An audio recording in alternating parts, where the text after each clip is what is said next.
So once, while playing cello on a film set, the famed cellist Yo-Yo Ma was sitting around between the next take and setup. Now, for those of you that have never been on a film set, the next take is what is being filmed next, and the next setup is the next camera and lighting position. And they get kind of moved between each set so that what you see on TV are multiple angles. But in that downtime, which can be between a couple minutes and sometimes a couple of hours, Yo-Yo Ma took out his cello, and around 100 people were there for this particular set. He's playing the cello at the White House. And he started handing it out to people, saying, do you want to hold this? Do you want to play with it? Do you want to experience this?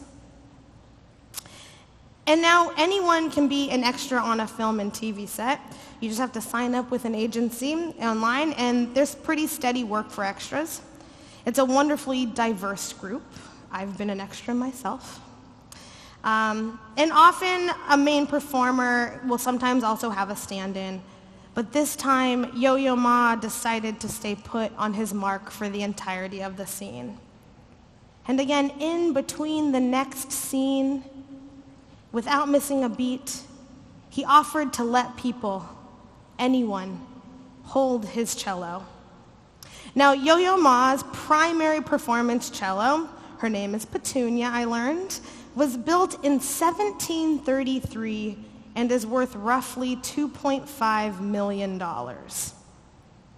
So it would reckon to think that risking passing it around to 100 unknown strangers probably didn't seem like his best idea.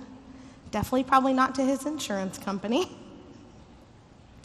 In my head, I kept seeing, I was like, it feels like microwaving a Hot Pocket on your grandma's like really good china. Like, there's something that's just a little bit amiss there when I think about it. But there he was, the world's most famous cellist, letting complete strangers hold his cello. And after the shot wrapped, he was asked why he let people hold it.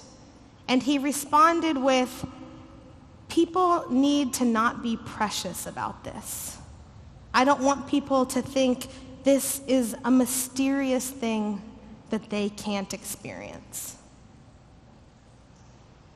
Yo-Yo's generosity of spirit, wanting to share the full experience of his gifts with everyone, not just his music or his time or his money, but sharing the full gift of what brought him joy, what spiritual gift God had given him, became something that became passed between generations as people experienced holding his cello and then told that story to others. When I read it, I don't know about you, but it seems kind of hard to believe. I'd love to hold Yo-Yo Ma's cello. But he puts the privilege of his gifts into the hands of people who may never get that experience again, but will take that experience of being shared with, something shared with them beyond their wildest dreams.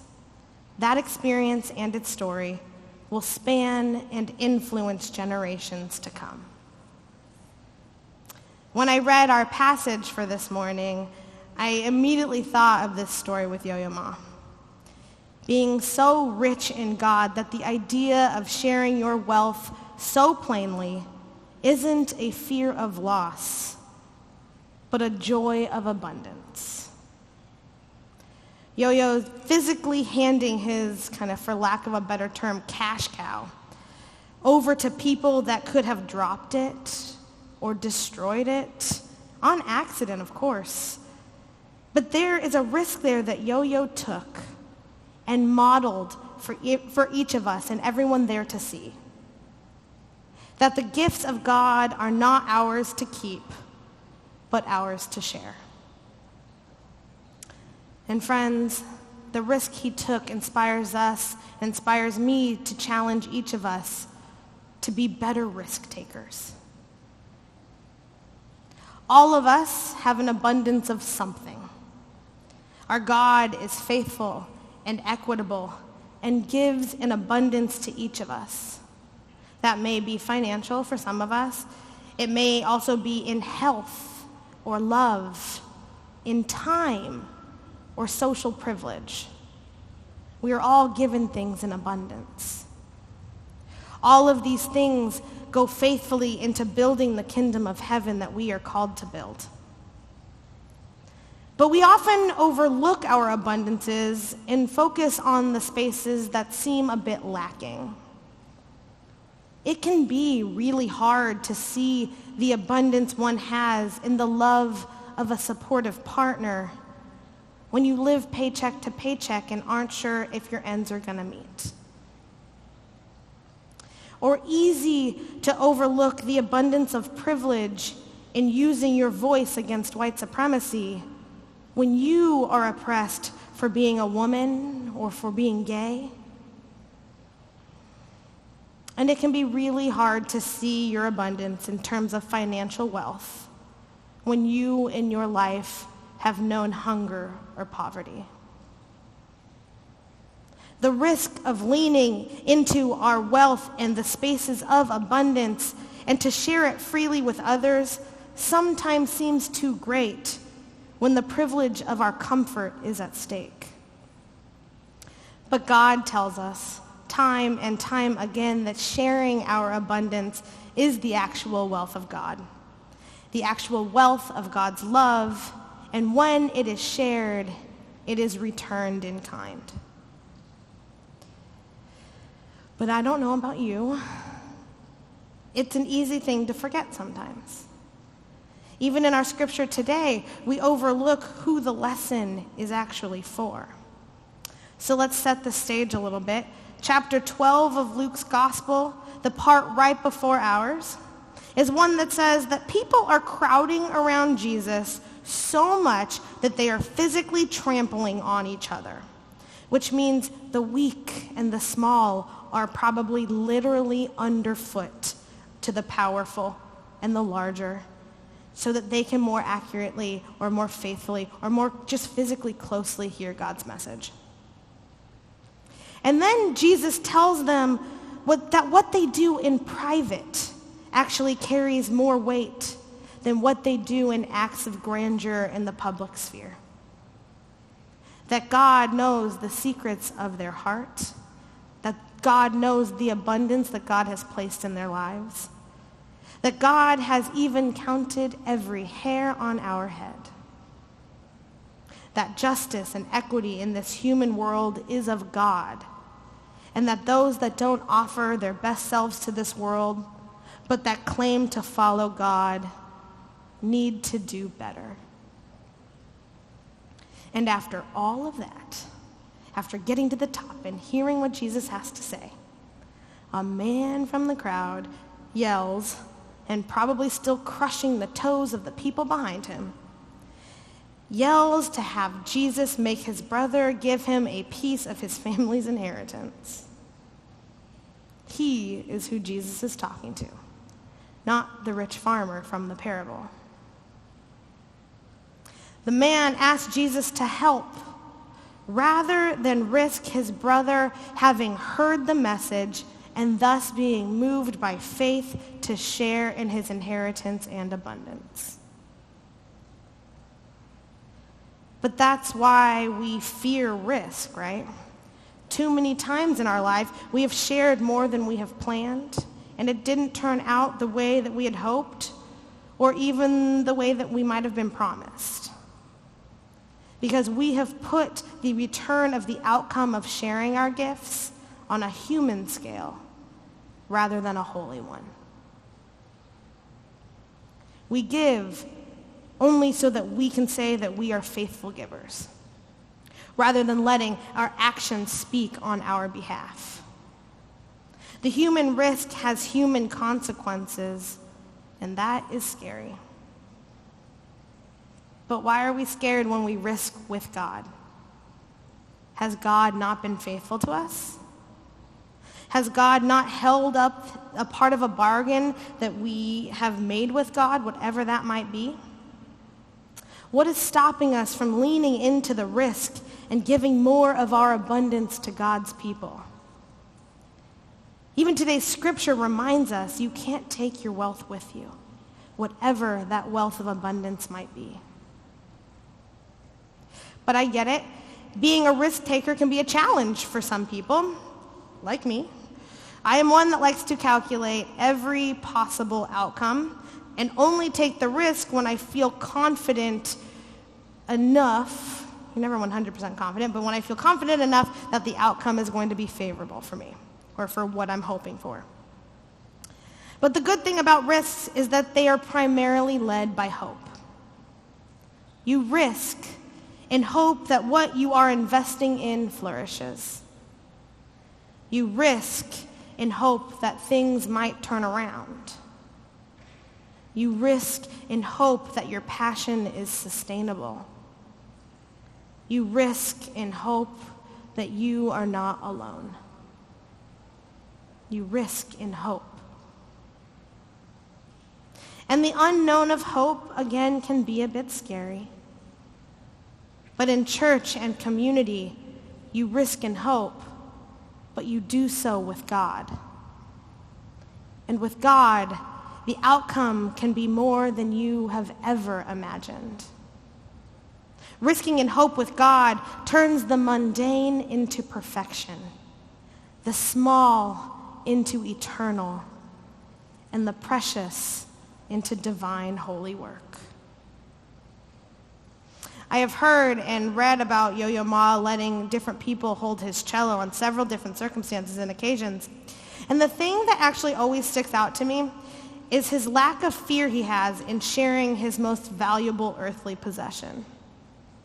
After all, what is a cellist without his cello?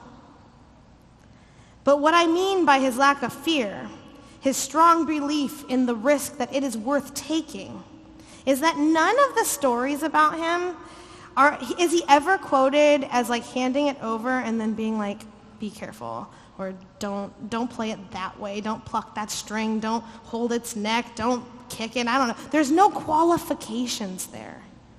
He freely gives without qualification, without a kind of extra be careful, without anything other than hold this.